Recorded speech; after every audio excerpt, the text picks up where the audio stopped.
प्रभु जीशु ख्रीष्ट अति बहुमूल्य नाम संपर्क इंडिया द्वारा प्रस्तुत कार्यक्रम नुआ सकाल आशार आज अध्याय में आपको स्वागत जनाए। प्रभु आपण प्रत्येक को बाहुल्य रूपे आशीर्वाद करंतु। आज जो प्रसंग में आम प्रभु वाक्य आलोचना करवा, आलोच्य प्रसंग होछि आसंतु उपवास करवा। आसंतु उपवास करवा। प्रिय भाई भौणी माने आम अनेक उपवास करू। कई उपवास करती देह भल रही, कई उपवास करती किसी गुप्त प्रार्थना रखिकी, आउ कई उपवास करती प्रभु को सानिध्य अधिक समय क्षेपण करने। मुझे जाने ना आप कहीं उपवास करते। आज मुझे बाइबल किसी कथा कहवाई चाहे, मस्त खोलिबे दयाक जिसाई सद्भक्ता पुस्तक तार 58 अध्याय तार 5 पदरु 7 पद पर्यंत लिखा जाए। यही प्रकार उपवास मनुष्य अपना प्राण को क्लेश देवा निमंते यही प्रकार दिन आमे कौन मनित करियछु। नल वृक्ष परी मस्तक नुआईबार, पुणी चटवस्त्र और भस्म अपना तले बिछाइबार, या तुम्हें उपवास और सदाप्रभु उद्देश्य कि ग्राह्य दिन बोली कहिबो। दुष्टता रूप बंधन फिटाई देबार, जुआलीर बंधन मुक्त करिबार और उपद्रवग्रस्त लोक मान को मुक्त करी छाड़ी दबार, पुणी प्रत्येक जुआली भग्न करिबार, क्षुदित लोक को तुमर आहार बंटन करिबार और ताड़ित दुखी लोक को अपना गृह को आनिबार, तुम्हें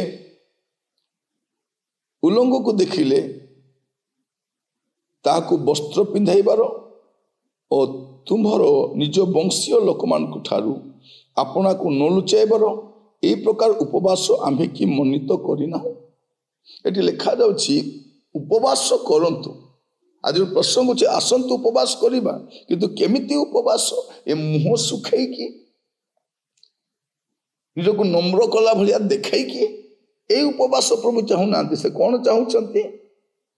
ता तळको लिखा जाउछि दुष्टता रूप बंधन फिटाई देबार।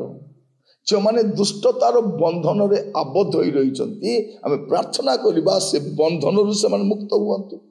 जुआली बंधन करिबार अनेक विभिन्न जुआली रे बांधी रहिचंती, असमान जुआली रे बांधी छंती, असंगत जुआली रे बांधी छंती, जोटी छंदी हेबा कथा नै सेठी छंदी छंती। उपद्रवग्रस्त लोकों को मुक्त करिबार, जे माने उपद्रव करा जाउछि, जे मान को आमे प्रार्थना करबा दरकार। प्रभु सान को उपद्रव सान को मुक्त करो, प्रत्येक जुआली भग्न करबा। जो जो जुआली अछि लोक मान तारे छंदी ही छंती, से समस्त जागतिक जुआली रु से मुक्त करिबार, क्षुदित लोक को तुमरो खाद्य बंटन करबा। प्रिय माने क्षुदित लोक मान को खाद्य बंटन करिबार और ताड़ित दुखी लोक को अपना गृह को आनिबार। जो मैंने ताड़ित जो दुखी लोक से अपना गृह को आनिबार,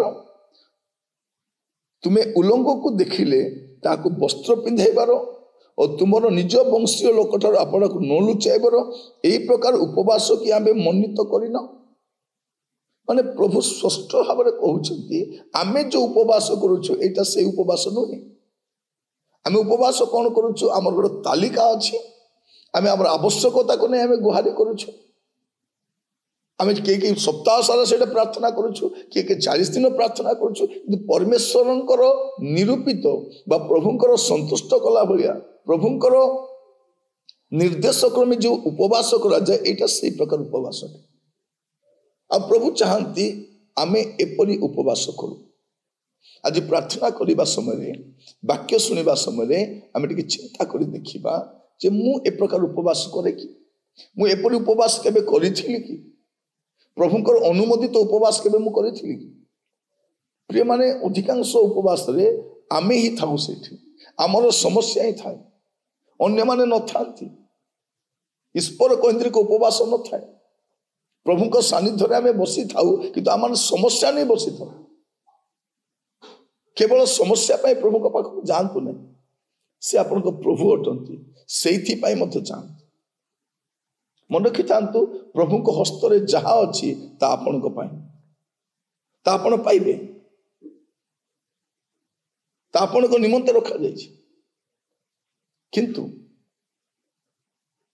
आपन केवल हस्त को नै कि रहंतु नै मुख को नांतु हस्त रे जा अछि ता आपन को पाई रखि छै मोर प्रिय भाई भनी माने प्रभु आमान को अनुग्रह करतु आउ जनकर विषय में देखिबा द्वितीय प्रथम राजावली 21 पर्व तार 27 रु 28 पद पर्यंत 27 28 आम देखा लिखा जाउछि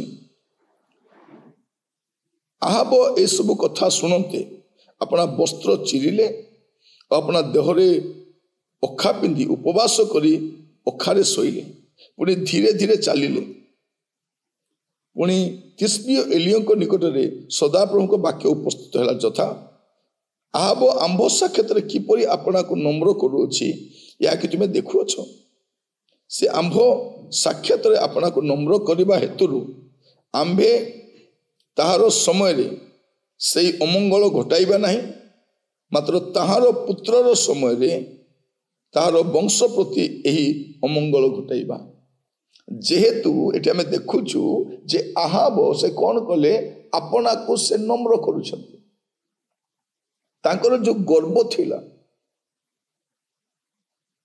से सबु से भांगी छंती नम्र करिछंती नम्र भाव रे चाली छंती प्रिय भाई भणी माने उपवास आमान को नम्र करे उपवास आमको भांगी थाए अनेक थर उपवास कला परे मध्य आम उग्र थाउ उपवास कला परे मध्य हमर गर्व जाई न थाए हमर अहंकार जाई न थाए हमर दाम्भिकपण जाई न थाए हमर फुटाणी गुडा तो सेमिति थाए तो उपवास से कौन परिवर्तन हैला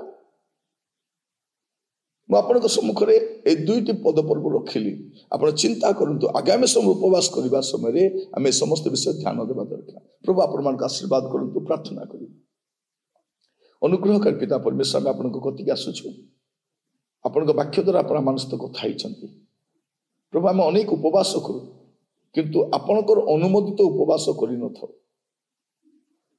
प्रभु मुझे धन्यवाद दूची वाक्य जरिया आपण मान सचेतन कर आदर महिमा गौरव आपन को दे प्रार्थना मोर प्राणर प्रिय यीशु नाम मांगिली आमीन प्रभु आपण मान प्रत्येक को बाहुल्य आशीर्वाद करंतु प्रभु अनुग्रह कले नुआ अध्याय जड़ित हवा आसंता काली विदाई दियंतु नमस्कार।